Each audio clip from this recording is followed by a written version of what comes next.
Hi guys, and welcome to U-Wrench. Today we're back working on the Dodge Grand Caravan. This is with the 3.6 V6 engine, 2008 right the way through to 2021. This same engine is also fitted in the Chrysler Town Country. And in this particular video we're going to be showing you how to remove your map sensor. Let's do it. So first things first, let's pop the engine cover out.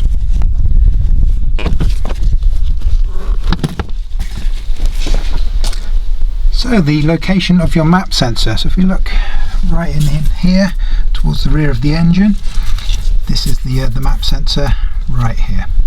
So these have got a little red tab just on the top here, and what we need to do first of all is we need to unlock this by sliding it backwards.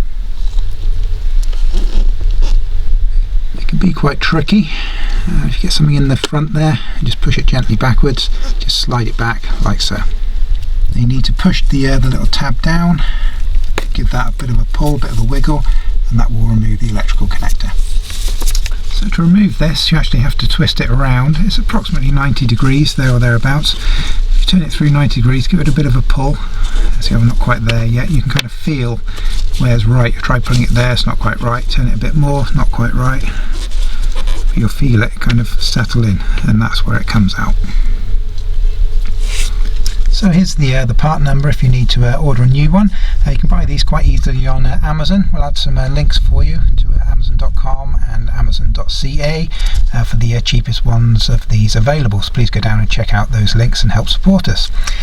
These little map sensors can cause all different types of issues. The issue that we're having on this particular car was the ETC light, which is the electronic throttle control.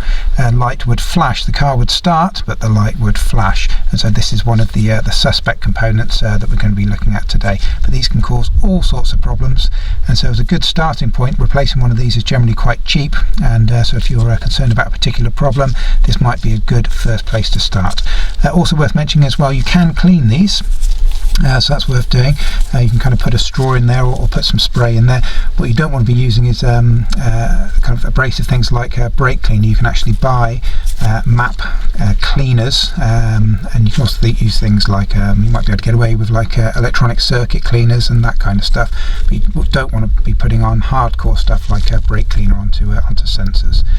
So hopefully this video has been helpful for you. If it has, we always ask, can you do us a quick favour in return? Be sure to at least hit that like button for us before you leave us here on YouTube. We really appreciate it, and we'll see you again.